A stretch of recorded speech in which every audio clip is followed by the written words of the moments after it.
अस्सलाम वालेकुम नाज़रीन, आपका इस्तकबाल है रूबी चैनल के आपके डॉक्टर में। जी हाँ, आज भी हमारे साथ मौजूद हैं डॉक्टर शकील अहमद, जिनसे आप अच्छी तरह से वाकिफ़ हैं। फिर भी मैं बताती चलूँ कि ये MBBS भी हैं, MD भी हैं और लंदन यूनिवर्सिटी से इन्होंने टॉप किया है और कई डिप्लोमाज ये रखते हैं और ये स्पेशलिस्ट हैं डायबिटिक और ओबेसिटी के। तो हम पिछले कई हफ्तों से बात कर रहे हैं शुगर यानी डायबिटिक पर और मोटापा यानी ओबेसिटी पर। आपके भी पास इस तरह की कोई तकलीफ से आप दो चार हैं तो हमें कॉल कर सकते हैं स्क्रीन पर दिए हुए नंबर पर। आइए डॉक्टर साहब का इस्तकबाल करते हैं। अस्सलाम वालेकुम डॉक्टर साहब, आपको बहुत बहुत शुक्रिया और आप यहाँ तशरीफ लाए और खैर मकदम है आपका। तो डॉक्टर साहब, हम पिछले कई हफ्तों से बात ये कर रहे हैं कि जो ओबेसिटी होती है उसमें खान पान का ज्यादा ध्यान रखना होता है। तो अक्सर का ये कहा जाता है कि घर का खाना सेहत के लिए अच्छा होता है। अगर वही बाहर खाते हैं, जैसे फास्ट फूड वगैरह हो, चाइनीज हो या कहीं रेस्टोरेंट में खा लिया हमने, तो ऐसी क्या चीज उसमें होती है कि इंसान को खतरा लाहक हो जाता है या उससे मना कर दिया जाता है? जी, इसमें क्या मिलता है इस तरह से? बहुत अच्छी बात कही मैडम आपने कि बाहर के खाने और घर के खाने में डिफरेंस क्या होता है। जी जी। देखिए, इसमें ये एक बात मैं जरूर कह दूं कि बाहर का जो खाना होता है, जैसा कि हम फास्ट फूड जिसे हम कहते हैं, यानी कि जैसा जनरली हम चाइनीज के बंडियां होती हैं या डीप फ्राई खाने वगैरह जो होते हैं, या आप किसी भी रेस्टोरेंट को चले जाएं, वहां पर अगर हम उसकी बात करते हैं, वहां के खाने की बात अगर करते हैं, तो जनरली होता ये है कि जो ऑयल जो यूज करते हैं, देखिए अगर हम एक बार घर में एक ऑयल को यूज करके हम वो ऑयल को खत्म कर देते हैं, मतलब एक ही टाइम जो खाना पकवान करने में जो ऑयल यूज करते हैं वो खत्म हो जाता है, मतलब एक ही टाइम में। लेकिन अक्सर ये जो चाइनीज बंडियों पे या दूसरे हर किस्म के फास्ट फूड सेंटर में होता ये है कि यही ऑयल को वो बार बार रिपीटेडली यूज करते हैं। देखिए, रिपीटेडली अगर हम ऑयल को यूज करते हैं तो एक बात आप जरूर याद रख लें कि जब एक ऑयल को हम जब एक बार यूज करके फिर से जब हम रिपीट करते हैं वही ऑयल को, तो बार बार ऑयल को बर्न करने से यह होता है कि जो पॉली अनसैचुरेटेड फैट, देखिए ऑयल, हर किस्म का ऑयल अच्छा होता है, ऐसा नहीं है कि ऑयल खराब होता है। पहले ऑयल जो फॉर्म में रहता है, अगर हम मेडिकली अगर हम बात करें या इसकी अगर ऑयल की टेक्निकलिटी की अगर हम बात करें, तो ऑयल होता है पॉली अनसैचुरेटेड फैट और मोनो अनसैचुरेटेड फैट। देखिए, ये जो दो फैट जो किस्म के होते हैं वो अच्छे होते हैं, मतलब खराब होते नहीं। अगर कोई भी चीज अगर आप एक्सेस में यूज करती हैं, अगर अच्छी चीज को भी अगर एक्सेस में यूज करती हैं तो खराबी हो जाती है वो। तो ये पॉली अनसैचुरेटेड फैट और मोनो अनसैचुरेटेड फैट जो ऑयल्स होते हैं, जैसा कि आप वेजिटेबल ऑयल ले लें या कॉर्न ऑयल ले लें या पीन ऑयल ले लें या किसी किस्म का भी ग्राउंडनट ऑयल ले लें या किसी किस्म का भी ऑयल ले लें, जब हम इसको बार बार रिपीटेडली जब हम बर्न करते हैं या तो उसको फायर पे रखते हैं, तो ये पॉली अनसैचुरेटेड फैट जाकर सैचुरेटेड फैट में तब्दील हो जाता है। यहां पर हमें जरूरी है कि यह बात पर ध्यान देना चाहिए कि जब पॉली अनसैचुरेटेड फैट जाकर जब सैचुरेटेड फैट बन जाता है, तो सैचुरेटेड फैट का जो कंजम्पशन होता है वो हमारे बॉडी के लिए खराब होता है। ये बात हमें, तेल की परत होती है वो खतरनाक, बिल्कुल बिल्कुल जी। ये जो कन्वर्जन में जब हो जाता है तो यहां पर जाकर हमारे बॉडी को अच्छी चीजों के बजाय खराब चीजें तब्दील में करवा देती है, जैसा कि फैट में तब्दील हो जाता है या हमारे जिस्म में ऐसा फैट जमा होना शुरू हो जाता है, जैसे कि पेट के अतराफ या जिस्म के कोई भी हिस्से में अगर हम बात कर लें तो वहां पर फैट जमा होना शुरू हो जाता है, जिसकी वजह से हमें तलन की या डीप फ्राई चीज से हमें परहेज किया गया है। यानी कि डीप फ्राई जो भी चीजें बनती हैं, यानी कि तेल की, तलन की जो भी चीजें बनती हैं, वो हमारे लिए ठीक नहीं होती। जैसा कि मैंने बताया कि ऑलिव ऑयल को भी अगर हम ले लें, ऑलिव ऑयल माशाल्लाह बहुत अच्छी चीज है, इसके कई हमारे लिए बेनिफिट्स हैं। अगर यही ऑलिव ऑयल अगर हम फर्ज कीजिए वेजिटेबल्स पे डाल के यूज करते हैं, यानी कि सैलेड पे डाल के अगर हम यूज करते हैं तो बहुत अच्छी चीज है। लेकिन इसमें यह देखा गया है कि ऑलिव ऑयल को भी अगर हम 400 डिग्री फ़ारेनहीट से अगर ज्यादा टेम्परेचर पर अगर हम हीट करते हैं, तो ऑलिव ऑयल जैसी चीज जो बहुत ही बेनिफिट होती है हमारे बॉडी के लिए, इसके कई बेनिफिट्स होते हैं, वो पॉली अनसैचुरेटेड फैट जाकर वो भी सैचुरेटेड फैट में तब्दील हो जाता है। लेकिन उसके लिए टेम्परेचर की एक रिक्वायरमेंट की जरूरत होती है, मतलब यहां तक हमें अगर हम उसको बर्न करते हैं तो वो तब्दील होता है। तो ये बहुत अहम चीज है हमें।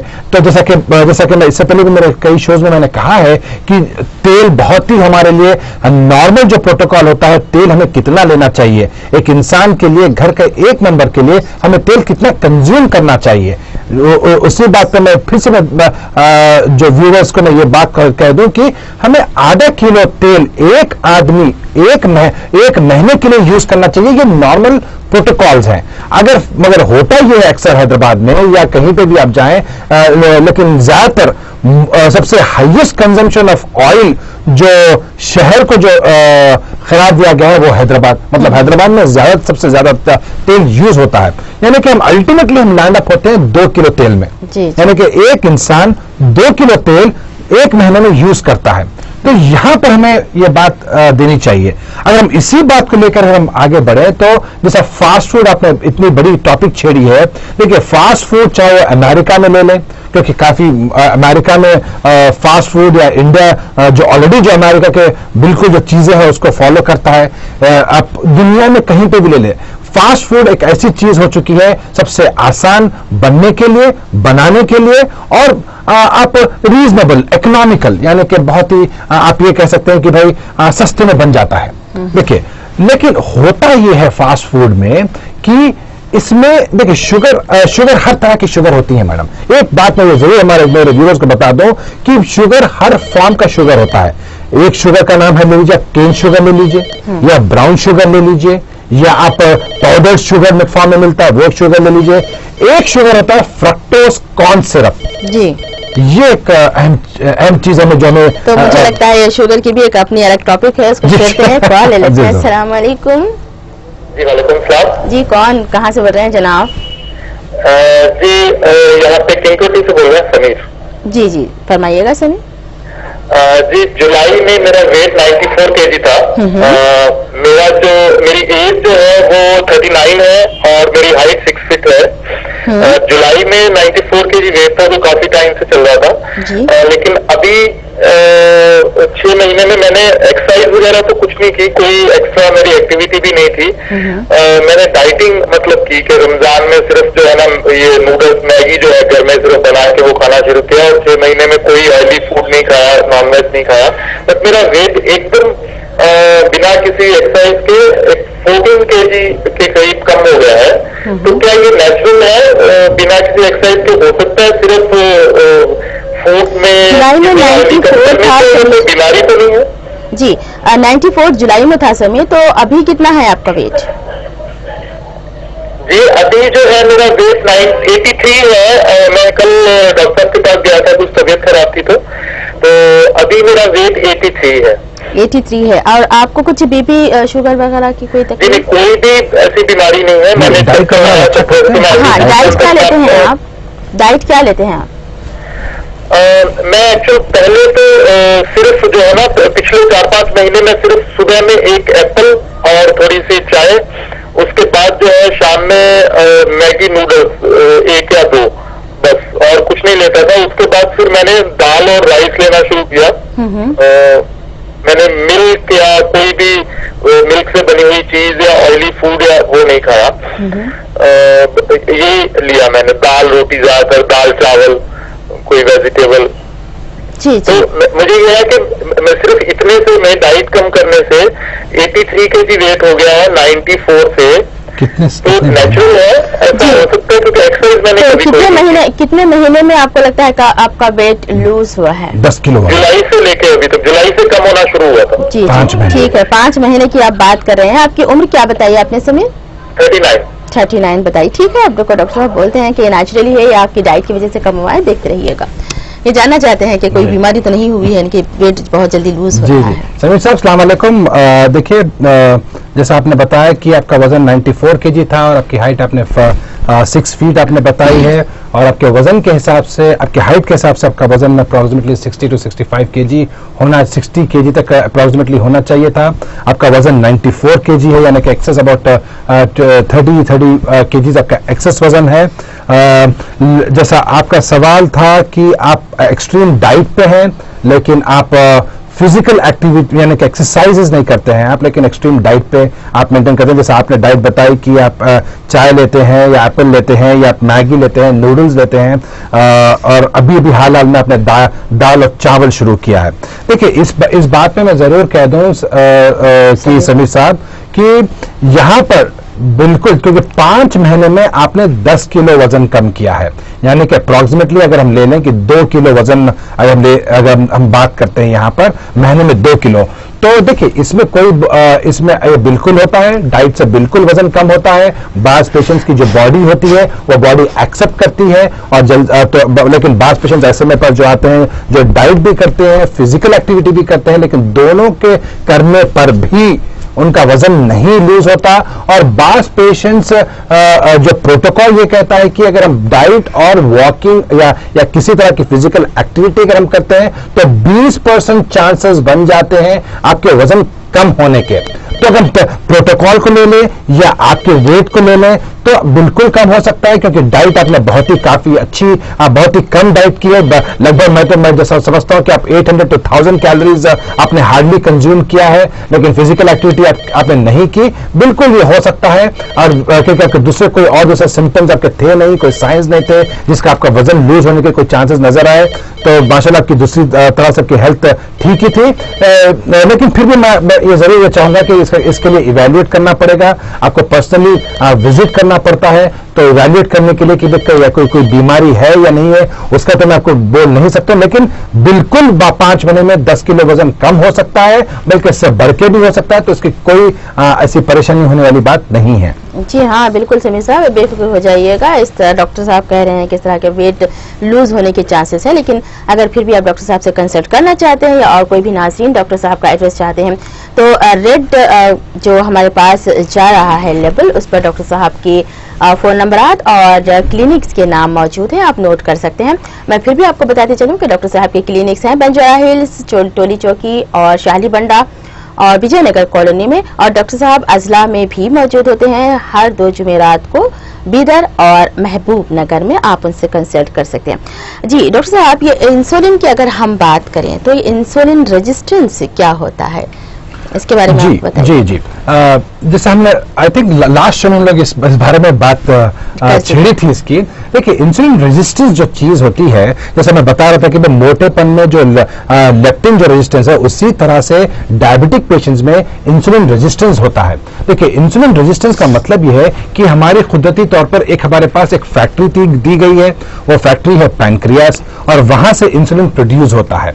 और जब तक हमें नॉर्मल इंसुलिन क्या काम करता है, जब तक हम वो ना समझे तो हमें इंसुलिन रेजिस्टेंस समझने में काफी परेशानी होगी। देखिए इंसुलिन रेजिस्टेंस डेवलप होता है मोटेपन की वजह से, इंसुलिन रेजिस्टेंस आता है।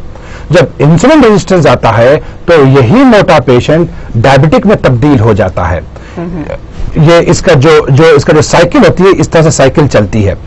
तो ये भी देखा गया है कि जब मोटा पेशेंट होता है तो उसे इंसुलिन रेजिस्टेंस पैदा हो जाता है, जब इंसुलिन रेजिस्टेंस पैदा होता है तो उसे डायबिटिक आ जाता है या बीपी आ जाता है, या उसे और कई दूसरे ऐसी शिकायतें आ जाती हैं। जब ये तीनों शिकायतों को, यानी कि मोटापन या डायबिटिक और ब्लड प्रेशर, जब ये 3 चीजें एक इंसान में जब मौजूद होती हैं तो हम एक मेडिकल टर्मिनोलॉजी में इसे एक वर्ड दिया गया है जिसे मेटाबॉलिक सिंड्रोम कहते हैं, यानी कि एक सिंड्रोम है। ये तीनों चीजों को मिलाकर हमने कहा कि मेटाबॉलिक सिंड्रोम।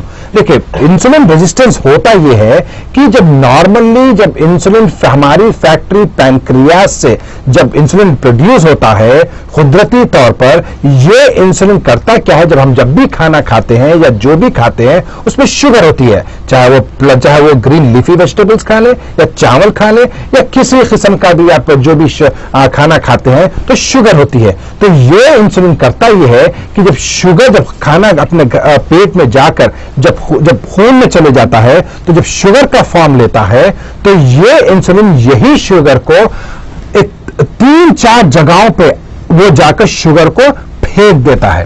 ये बात बहुत अहम चीज, ये नॉर्मली होता है, हर पेशेंट में होता है, तो हर आदमी में होता है, नॉर्मल हो या चाहे वो डायबिटिक हो, चाहे वो ओबेस पेशेंट हो।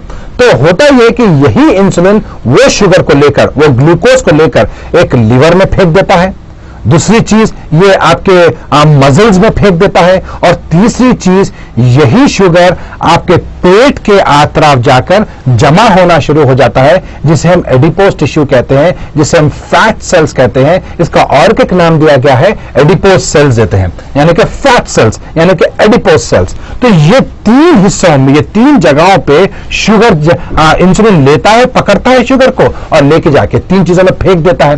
अब होता यह है कि यही शुगर दूसरे फॉर्म में कन्वर्ट हो जाता है, उन्हें शुगर के फॉर्म में नहीं रहता। देखिए, अगर हम लिवर की बात करते हैं तो यही शुगर जाकर ग्लाइकोजन में कन्वर्ट हो जाता है, यही शुगर फैट में कन्वर्ट हो जाता है लिवर के अंदर।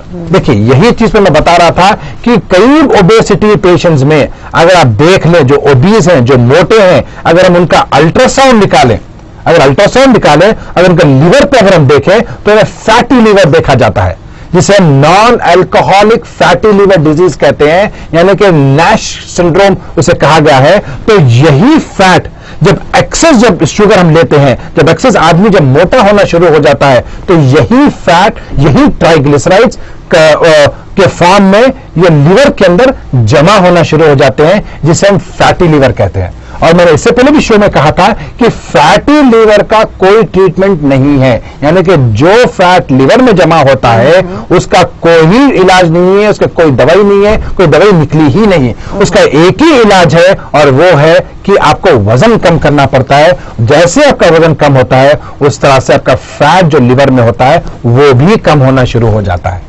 जी बिल्कुल, इस उम्मीद के साथ कि आप सेहत याब रहेंगे और तंदुरुस्त रहेंगे। आकर के बात करते हैं डॉक्टर साहब से शुगर के बारे में और ऑयल के बारे में। यहाँ रुकते हैं एक छोटे से वक्फे के लिए। आप देखते रहिए आपके डॉक्टर, हम अभी लौटते हैं।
वेलकम बैक नाज़रीन, आपका फिर से इस्तकबाल करते हैं रूबी चैनल के आपके डॉक्टर में। मेरे साथ मौजूद है डॉक्टर मोहम्मद शकील अहमद, जो कि MD भी हैं और MBBS हैं और कई डिप्लोमास और कई सर्टिफिकेट्स और स्पेशलिस्ट हैं डायबिटिक और ओबेसिटी के। अब हम बात कर रहे थे इंसुलिन रेजिस्टेंस पर कि ये क्या होता है। डॉक्टर साहब ने बताया था कि अगर लीवर पर फैट जम जाए तो इसका कोई तरीका नहीं सिवाय इसके कि आप वेट कम करें। तो इसके अलावा भी बहुत कुछ होता है। जी बिल्कुल, देखिए जैसा मैं बता रहा था कि इंसुलिन रेजिस्टेंस होता क्यों है, क्योंकि नंबर वन चीज, जब इंसुलिन काम करना कम हो जाता है, जैसे कि कॉल ले लेते हैं, फिर हम आगे बात करते हैं। हेलो, लाइन ड्रॉप हो गई जी गालिबन। देखिए जैसा मैं बता रहा था कि इंसुलिन रेजिस्टेंस जब होता है, नॉर्मली इंसुलिन जाकर ये लिवर में जमा करता है शुगर को ग्लाइकोजन के फॉर्म में, और यही इंसुलिन मसल्स में ग्लाइकोजन के फॉर्म में कन्वर्ट करता है जी। और यही इंसुलिन एडिपोज में जी। अस्सलाम वालेकुम जी, कौन मोहतरमा, कहाँ से बोल रही हैं? मैं समीना से बात कर रही। जी समीना, थोड़ा सा लाउडली बोलिएगा प्लीज, टीवी के वॉल्यूम हो तो अगर कम कर दीजिएगा। हाँ समीना, फरमाइए क्या कहना चाहती हैं? मोटापे के लिए कर रही हूँ, वेट। ठीक है, आप मोटापे के बारे में बात करें। क्या वेट है, क्या उम्र है और क्या हाइट है आपकी? टीवी के वॉल्यूम कम कर दीजिएगा, मुझे फोन पे सुनने की कोशिश कीजिएगा। समीना थोड़ा सा जल्दी। मेरा वेट 85 है।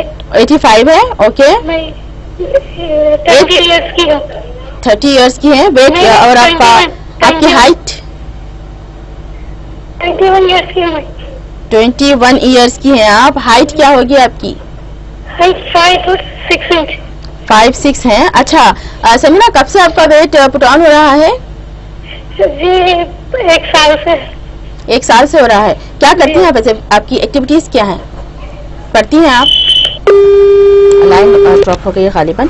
जी। तो ये 85 की है, ये बता रही हैं 21 years की बीबी हैं। अस्सलाम वालेकुम। जैसे आपने बताया कि आपका वेट 85 kg है, आपकी हाइट आपने बताई 5 फीट 6 इंचेस आपने हाइट बताई।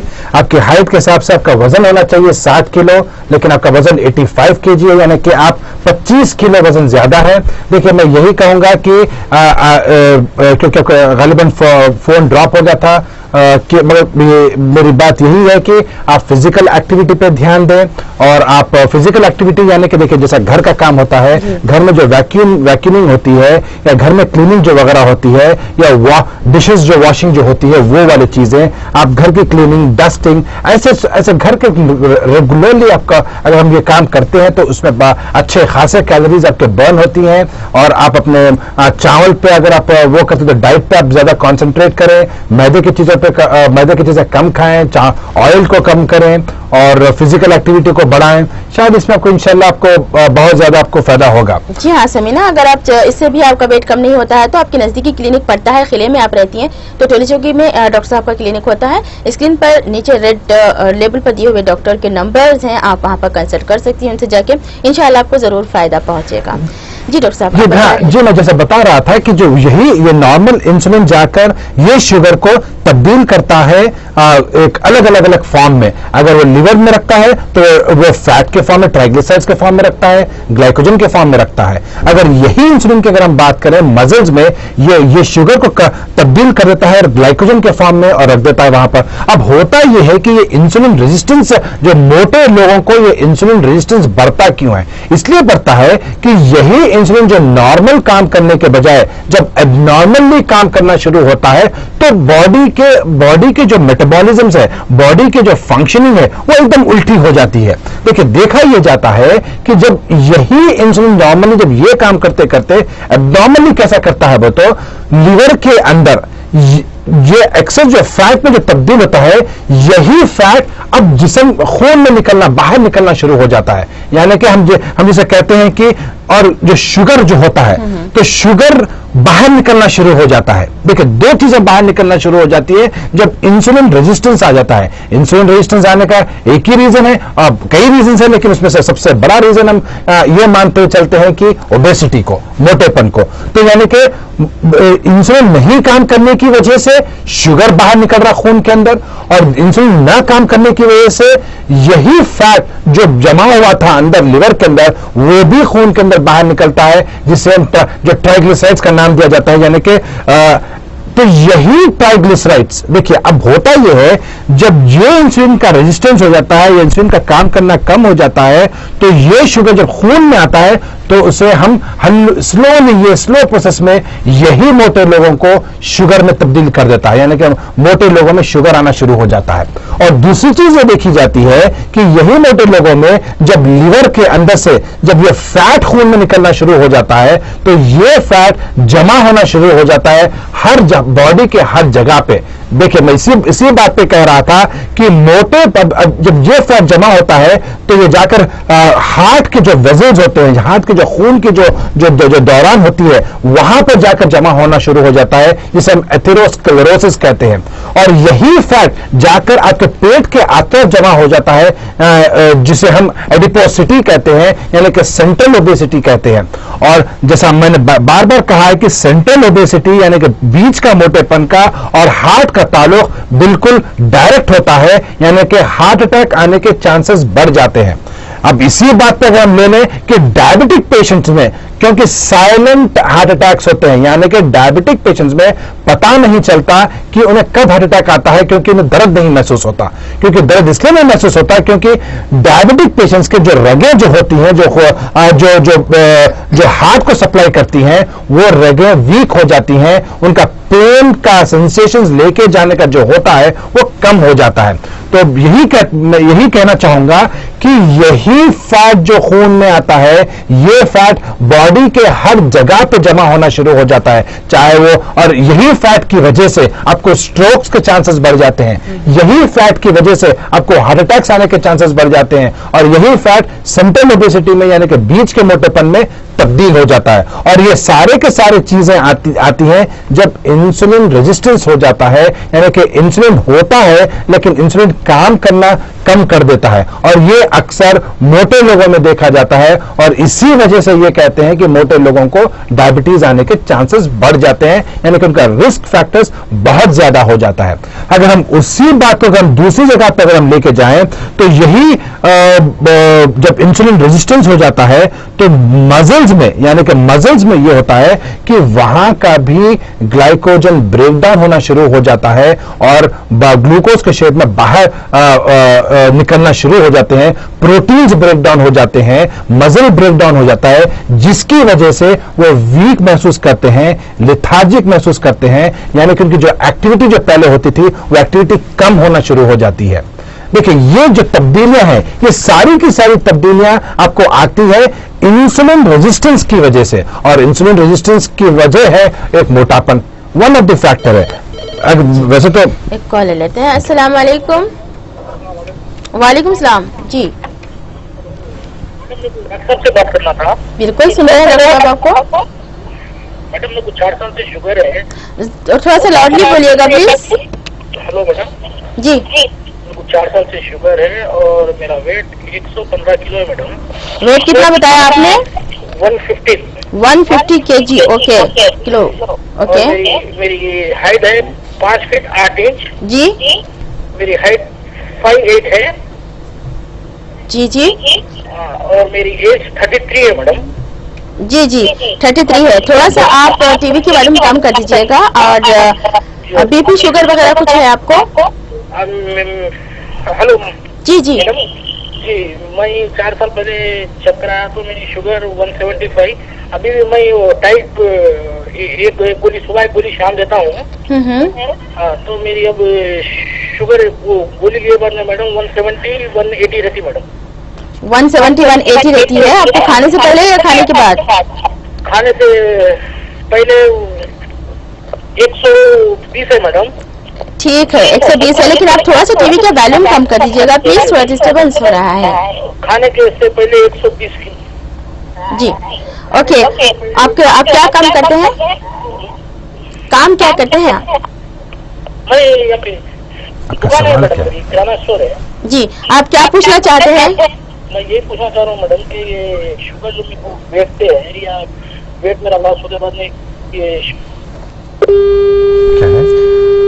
वेट लॉस कैसे करें, शायद ये पूछना चाहते थे। लाइन ड्रॉप हो गई है अच्छा। थोड़ा सा।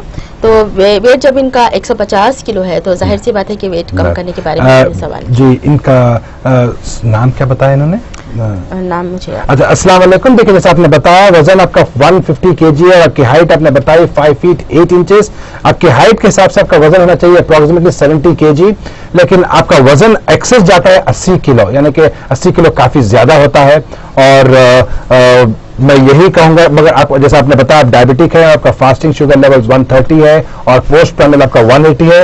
नॉर्मल लगभग आपका नॉर्मल शुगर लेवल चलते हैं। जो भी गोली आप खा रहे हैं डायबिटीज के लिए वो कंटिन्यू रखें, क्योंकि नॉर्मल है। लेकिन क्योंकि आपने एज आपकी 33 बताई, बल्कि मैं ये चाहूंगा कि आपका फास्टिंग शुगर लेवल्स 100 तक आए, 130 140 भी थोड़ा सा बढ़ा हुआ है, और पोस्ट प्राइमल 180 है। तो मैं ये जरूर चाहूंगा कि आपका post primal sugar levels 140 to 160 आए। लेकिन मैं एक बात ये जरूर कहूंगा कि आप गोलियों से शुगर को बढ़ाने से, कम करने से अच्छा आप अगर आप डाइट को कंट्रोल करें, या आप फिजिकल एक्टिविटी में अगर आप ज्यादा हाथ अपना बटाएं, तो मेरे ख्याल से मैं ये जरूर कहूंगा कि आपका बॉडी का जो फैट जब लूज होगा तो आपका इंसुलिन रेजिस्टेंस कम हो जाएगा। अंदर का जो बॉडी का जो इंसुलिन ऑलरेडी आपके बॉडी में है, काफी इंसुलिन आपके पास होता है, लेकिन इंसुलिन रेजिस्टेंस की वजह से इंसुलिन काम करना कम कर देता है।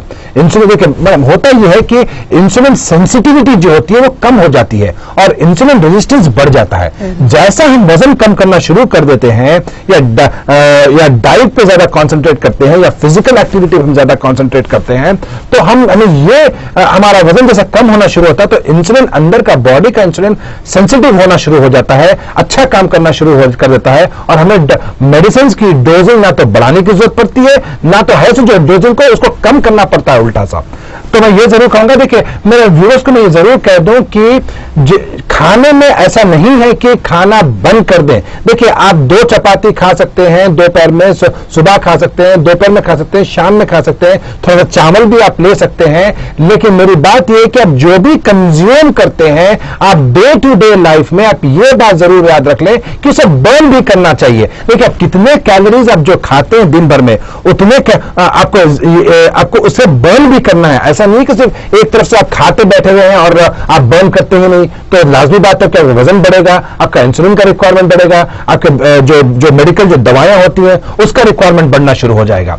तो मेरा ये जरूर मैं कहूंगा कि इससे पहले मैंने ये बात कही थी कि अल्टीमेटली हम लोग पर डे जो कैलोरी जो कंज्यूम करते हैं 3000 से 3500 कैलोरीज हम कंज्यूम करते हैं रोज, जो नॉर्मली एक्चुअली हमें कंज्यूम करना चाहिए 2000 तक, एक नॉर्मल लेवल की अगर मैं बात कर रहा हूं। अगर हमें वेट लॉस करना तो कम से कम एक 1800 से 2000 तक भी आप खा सकते हैं, लेकिन साइमल्टेनियसली हमें वॉकिंग कर या हमें ब्रिस्क वॉकिंग कर या हमें कोई भी किस्म की एरोबिक एक्सरसाइजेस को इन्वॉल्व कर यानी कि एरोबिक एक्सरसाइज में आप सिंपल वॉकिंग ले लें या जॉगिंग ले लें या क्लाइंबिंग ले लें या रनिंग ले लें या कोई भी घर का किसी भी किस्म का काम आप कर सकते हैं, जैसा कि गार्डनिंग ले लें।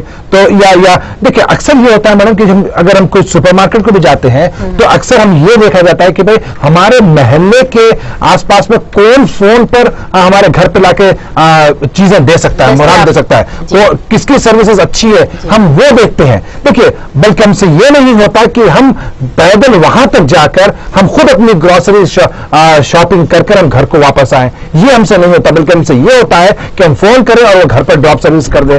तो ये ऐसे चीजों को हमें जो लेथार्जिक एक्टिविटी है, ये जो सेडेंटरी लाइफस्टाइल जो हमारी होती है, इसे हमें कम करना पड़ेगा। जब तक हम इसे नहीं कम करेंगे, जब तक हम डेली एक्टिविटीज हम बर्न नहीं करेंगे वजन को और सिर्फ खाते रहेंगे, तो लाजिम बात है कि बीमारी अच्छी नहीं होगी, बल्कि बीमारी में और खराबी होगी और बीमारी के ऊपर और दूसरी बीमारी आपको ऐड होती रहेगी। तो ये बात हमें बहुत जरूरी है। अस्सलाम वालेकुम जी, कौन बोल रहे हैं, कहाँ से? जी मैं हैदरगुड़ा से बोल रही हूँ, मेरा नाम हबीबुल्निसा है। जी कहाँ से बोल रहे हैं? हैदरगुड़ा से बोल रही हैं जी, फरमाइएगा। एक्चुअली मैं 39 ईयर्स की हूँ, मेरा वेट 85 है जी। तो वेट 2-3 साल से 85 है, कम भी नहीं, ज्यादा भी नहीं हो रहा और मैं डाइटिंग भी कर रही हूँ, वॉकिंग भी कर रही हूँ। उससे पहले तो मैं मतलब सीने दुबली थी। 2 बच्चे हैं, बेटी 18 साल की है, लड़का 14 साल का है। जी तो सर्जरी भी नहीं करेंगे, ऑपरेशन भी नहीं करेंगे, लेकिन फर्स्ट जो थी सर्जरी से भी सेकंड नॉर्मल हुआ था। अच्छा, हाइट कितनी है आपकी? मेरी हाइट 5'6" है। 5'6" है। आपको बीपी शुगर वगैरह कुछ है? नहीं, बीपी शुगर कुछ नहीं हुआ। क्या डाइट लेती हैं आप? सुबह में 2 फुलके खाती हूँ, सब्जी 2 फुलके सुबह में खाती हूँ, तो दोपहर में 1 फुलका चावल, फिर शाम में 2 फुलके चावल।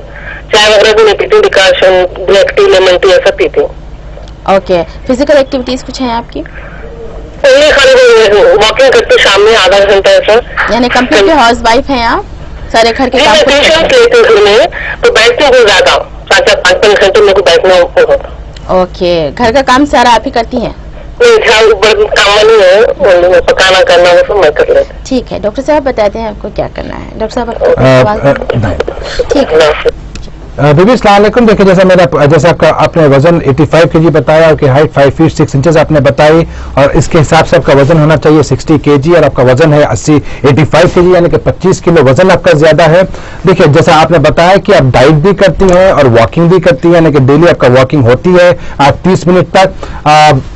आप ये बिल्कुल आप सही कर रही हैं। जैसा मैं इससे पहले भी कहा था कि अमेरिकन डायबिटिक प्रोटोकॉल या अमेरिकन बेरियाट्रिक प्रोटोकॉल के हिसाब से मैंने ये बात बात जरूर कही थी और मैं बार बार कहता हूं ये बात पे कि 20% चांसेस होते हैं अगर दोनों के करने से। बास बॉडी का मेटाबॉलिज्म एक्सेप्ट कर लेता है, यानी कि डाइट और वॉकिंग करने से, दोनों के करने से 20% चांसेस हो सकते हैं वजन लूज करने के। लेकिन आपके केस में मेरे पास ऐसे कई पेशेंट्स आते हैं जो साल भर से या 6 महीने से या 2 साल से वो डाइट करती हैं, वॉकिंग करती हैं, मगर फिर भी वजन लूज नहीं होता।